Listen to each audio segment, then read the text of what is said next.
Rohan's Corner, working overtime, recording fine, that's just prime. Super reviews, which will neutralize Hasbro's wave of crimes. Magic Square to the rescue, and New Age has got such super paintwork. Rohan is the mighty power that can save the day. Rohan, no one knows what lies behind his wall of fame. Rohan, always riding hard on Hasbro's trail. Come see the memes he plays every Friday. Oh, hello there.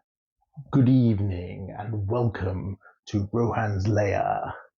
And this week I wanted to do something I've touched upon before, but perhaps not in as much depth as I would have liked. And that is to cover something that's not discussed very frequently. Transformers books in the G1 universe, specifically the adventure game books.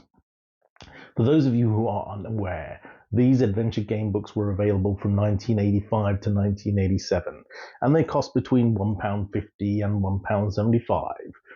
A total of 6 books were created from the publication company Young Corgi, designed to interact with youngsters to get them involved in reading and in Transformers. But specifically, what is so good about these books? Obviously, we had some classic artwork on the front of the covers. We can see different characters, all based upon the toys, not lining up with the cartoon at all, very much in the ilk of Marvel G1 comics, or at least how it started. And there's a good combination of characters. Here we have Grimlock, here we have Skullcruncher and Highbrow. On this one we have Weirdwolf in Desert of Danger. On this one we have Beachcomber firing some sort of ray in Island of Fear, with some human on the front looking very scared. The Peril from the Stars with Starscream and Jazz, and probably my most iconic one, which I saw everywhere, with Prime and Megatron on the front, Highway Clash.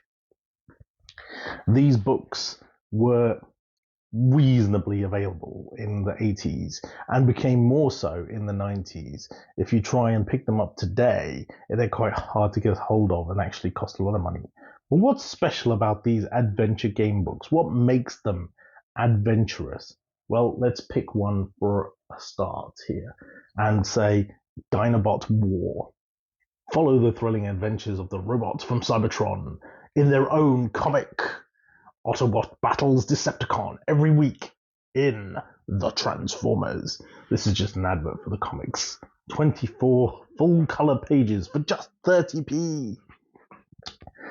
Each adventure game book begins with a short story and tells you a little bit about the background of what's going on. For example, in Dinobot War, Earth has been invaded by the powerful robots from the distant planet Cybertron. The heroic Autobots and their enemies, the evil Decepticons. They can disguise their robot shapes as earthly machines and transform for battle at lightning speed. The battle between good and evil rages on Earth. Now, these Young Corgi adventure game books start with a short paragraph where you read the blurb, understand where you are in the story, and it asks you to turn to another page. However, at the second page, at the end of the paragraph, or at the end of the writing, you get a choice.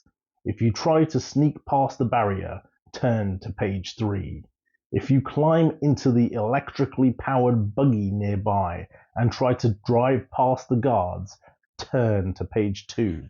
And what this means is that the story arc can actually go in several directions. If you think about it, every couple of pages you get the option to go to one page or another.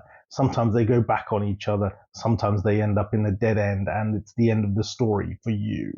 But ultimately, you can win the story if you go down the right route. Think of it as a bit of a reading maze and try to avoid the end. So I thought it would be quite interesting, quite fun, quite interactive to bring these books back to life, to perhaps utilize the books as a mechanism for interacting with you, the Transformers the Show fans, the Rohans layout fans, and perhaps we could have a vote as to which page to go to next after a blurb section. So what do you think? Which book shall we start with? Should we begin with Dinobot War with Grimlock on the front? Highway Clash with Prime and Megatron? By the way, I don't guarantee these characters are necessarily in the book, although I think they are. Peril from the Stars with Starscream and Jazz? Island of Fear with Beachcomber? Desert of Danger with Weird Wolf? Or Swamp of the Scorpion with Skullcruncher and Highbrow? You choose. Let us know in the comments. And before next week, I will tot them up and decide which one we are going to start with. We will have the first reading and we will then choose where we go next. If you can find these books, I recommend them. They're quite hard to get these days. I used to pick them up from the pound shops and on eBay, but even on eBay now, you're looking at 10, 12, 15 pounds for one of these. So I haven't read them all yet. I've read bits of one or two of them. I did find that, I can't remember which one it was, Island of Fear or one of them. I managed to kill myself several times, which is quite interesting. But it should be fun. Something different. Something interactive. Let us know in the comments. Hope you've enjoyed Rohan's Lair this week. Back to the studio. Transformers, Rohan's in disguise.